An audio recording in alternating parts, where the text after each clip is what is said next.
검사님이 언제 기소 처분을 해주나 매일매일 형사사법 포털을 보면서 기다리고 있으실 텐데요. 어느 날 보완수사 요구라는 말이 보이면 피해자분들은 깜짝 놀라세요. 내 사건에 무슨 문제가 있나? 아니면 검사님이 무죄라고 생각해서 불안한 마음이 드는 게 당연한데요. 보완수사 요구가 무엇인지 설명해드리고 어떻게 대응해야 하는지 알려드리기 위해서 오늘의 주제에 대해 예방법정에서 알려드릴게요.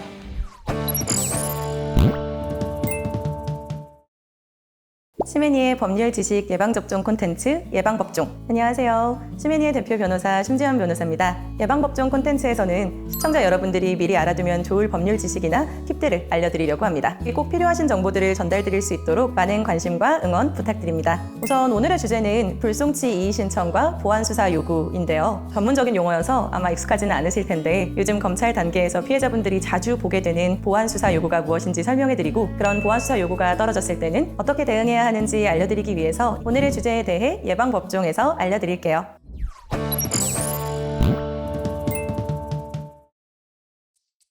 경찰이 유죄라고 판단을 하고 사건을 검찰에 송치해서 경찰 단계를 통과하고 나면 검찰 단계가 기다리고 있습니다. 그럼 우리 피해자분들은 검사님이 언제 기소 처분을 해주나 매일매일 형사사법 포털을 보면서 기다리고 있으실 텐데요. 어느 날 보완수사 요구라는 말이 보이면 피해자분들은 깜짝 놀라세요. 내 사건에 무슨 문제가 있나? 아니면 검사님이 무죄라고 생각해서 불기소를 하려고 보완수사 요구를 했나? 불안한 마음이 드는 게 당연한데요. 보완수사 요구는 검사님이 사건을 더 자세히 알고 싶어서 하는 거예요. 검사님들은 보통 한 달에 100건 이상의 사건을 처리하신다고 해요. 주말까지 안 쉬고 일해도 수없이 많은 사건들을 하루에 처리를 하시는 거죠. 현실적으로 모든 사건을 일일이 자세히 검토할 수가 없어요. 검사님이 경찰에서 보낸 수사 기록을 검토하다가 뭔가 빠진 부분이 보이는 거예요. 가해자와 피해자를 불러서 그 부분을 더 자세히 물어보고 싶어요. 그런데 도저히 직접 조사를 할 시간은 안 나는 거죠. 한 명만 조사해도 보통 2-3시간은 훌쩍 가니까요. 이때 검사님이 내리는 결정이 보완수사 요구예요. 원래 이 사건을 수사했던 담당 수사관한테 이 부분을 더 자세히 조사해서 보내달라? 즉 수사 내용을 조금 더 보완하라고 요청을 하는 거죠. 그러니까 내 사건이 기소 의견으로 무사히 검찰로 송치가 됐는데 보완수사 요구가 나왔다고 해서 무조건 속상해하실 필요는 없어요.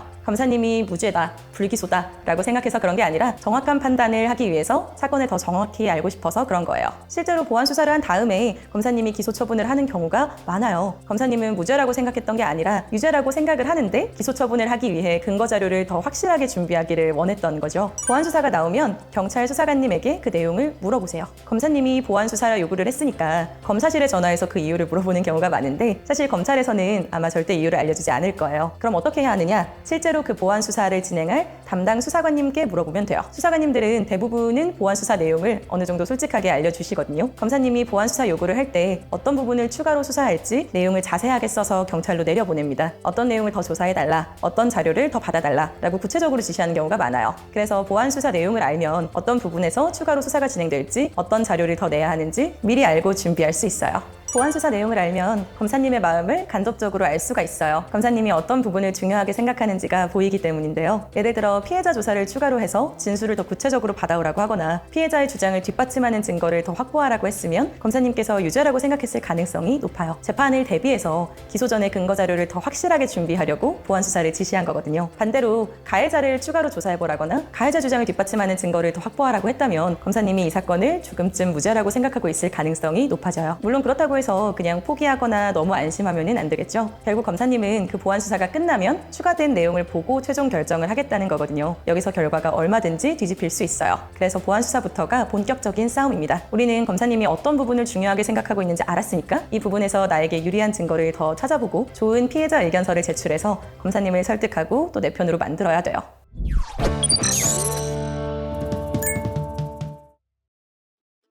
만약에 경찰이 불송치 결정을 하고 나면 피해자는 굉장히 불리한 입장이 됩니다. 이의 신청을 해서 검찰 단계에서 결과를 뒤집으려면 검사님이 한 번에 결과를 바꿔주지는 않기 때문인데요. 일단 보완 수사부터 한 단계씩 차근차근 진행하는 게 중요합니다. 경찰이 무혐의라고 생각해서 불송치 결정을 했는데 피해자가 이의 신청을 하니까 검사님이 바로 유죄 기소 처분을 해버리면 사실 그건 정말 문제가 있는 거예요. 경찰이 수사를 너무 못했다는 뜻이니까요. 근데 실제로 이런 일이 일어날까요? 많은 부분에선 그렇지 않아요. 경찰이 잘못 판단하는 경우는 많이 있고 그래서 이의 신청 제도가 있는 거긴 하지만 그렇다고 해서 경찰이 말도 안 되는 수준으로 너무 잘못된 결정을 하는 경우는 많지는 않거든요. 그렇게 피해자를 일부러 괴롭히려는 나쁜 수사관님은 존재하지 않아요. 모든 결정에는 다 나름의 근거가 있기 때문에 그 결정이 잘못된 것이라면 그 담당 수사관님의 실수거나 실력이 조금 부족하기 때문일 텐데요. 불송치 이의 신청이 들어가면 검사님도 일단은 조금 보수적인 입장에서 사건을 검토를 하게 돼요. 일단 경찰이 먼저 무혐의라고 판단한 사건이니까요. 그래서 불송치 이의 신청을 할 때는 검사님이 경찰의 판단을 의심하게 만드는 게 가장 중요해요. 검사님이 생각해도 경찰 수사가 조금 부족했다 싶게 만드는 거죠. 그러면 검사님이 그때 보완 수사 요구를 할 수 있으니까요. 경찰 수사가 부족했으니까 경찰이 직접 다시 수사할 수 있도록 내용을 보충하게 하는 거예요. 그래서 불송치 이의 신청을 했을 때에는 검찰의 보완 수사 요구가 떨어지면 일단 1차 목표를 달성했다라고 생각하면 됩니다. 검사님이 경찰의 결정에 의심을 품었고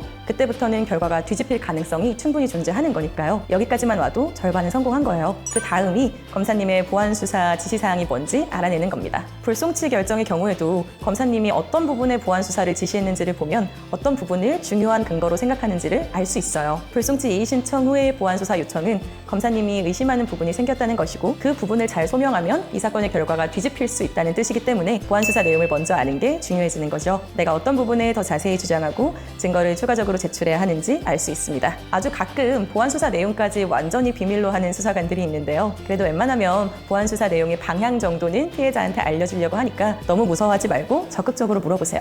피해자의 이의 신청에 의해 검찰에서 보완 수사가 내려졌다면 절반의 성공이라고 볼 수 있는데요. 그럼 경찰 수사관 입장에서도 자기의 수사 내용이 다소 부족했다는 점을 인정할 수밖에 없고 또 검찰의 구체적인 수사 지시 내용을 따라야 하기 때문에 그 과정에서 수사관 개인의 견해가 바뀌기도 합니다. 따라서 처음 경찰의 결정을 뒤집는 내용이라고 해서 피해자를 막 적대시하기보다는 오히려 경찰의 부족했던 부분이 뭔지 파악하고 피해자를 도와주려고 하는 경우도 많아요. 검찰 단계 피해자 의견서는 필수입니다. 보완 수사가 끝나고 사건이 다시 검찰로 송치됐을 때에는 검사님이 중요하게 생각했던 부분들을 위주로 피해자 의견서를 제출하는 게 매우 중요해요. 아마 경찰에서 보완 수사를 하면서 그 부분의 증거가 보강됐다거나 가해자나 피해자 조사를 추가로 했을 텐데 추가된 부분을 피해자에게 최대한 유리한 방향으로 어필하는 내용의 의견서를 제출하는 거예요. 오늘 이야기 나눈 내용에 대해 마지막으로 정리하면 검사님이 보완 수사 요구 결정을 내리면 피해자가 제일 먼저 할 일은 담당 수사관님에게 보완 수사 내용이 무엇인지 물어보는 것이고요. 그 다음은 검사님이 중요하게 생각하는 포인트를 알았으니 나에게 유리한 증거와 의견들을 제출해서 검사님을 설득하고 내 편으로 만드는 거예요. 추가 조사를 한다고 마냥 기다리기만 하면 안 되고 피해자가 먼저 적극적으로 알아보고 대응해야 한다는 점을 꼭 기억하세요. 불송치 이의 신청의 경우에도 1차 목표는 보완 수사 요청으로 잡고 경찰에서 보완 수사를 할 때 검사님이 중요하게 보는 부분을 집중적으로 보강하는 것이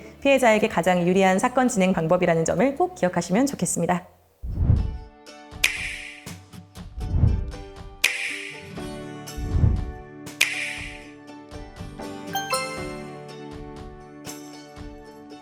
오늘 함께 알아본 예방법종 마음속에 꼭 저장하세요. 다음 시간에 또 만나요. 안녕.